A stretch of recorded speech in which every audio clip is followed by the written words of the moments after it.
Brazilians were shocked to find over 500 dead penguins washed up on beaches in the southern part of their country in recent weeks. But some that reached the Brazilian shores have been a little luckier. Helen Clegg reports from Rio de Janeiro. A young penguin, exhausted and frail, shows the first possible signs of recovery in the veterinary clinic of Estácio University in Rio de Janeiro. He is one of hundreds that have been brought here after being found on the surrounding beaches, like these in the west of the city. This month that passed, we had 58 penguins arriving on our beaches. When the penguin's healthy, even if it's on the beach, on the sand, we let it that way because in a few moments he's going to come back to the water and continue his swims.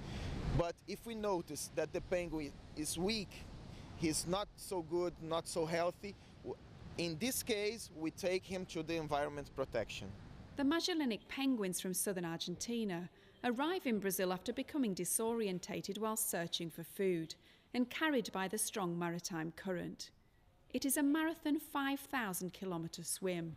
Most arrive at just 40% of their original body weight. 50% that arrive on the beaches will already be dead. Of the 50% that arrive here alive, generally 50% of these will also die. So in general, only a quarter will survive. Over 200 penguins have arrived in this clinic so far this year. But because of a huge increase in numbers in Patagonia, which happens every 4 to 5 years, they're expecting this number to reach 1,000. According to head of the clinic Jefferson Pires, one of the big difficulties is when the public want to look after the animals without adequate information. It's very common for people to take penguins, associate them with cold, and put them in ice. As they are already hypothermic because of the loss in weight and temperature, putting them in ice, it's almost certain that they will die. Here the surviving penguins are rehydrated and progress to being fed sardines.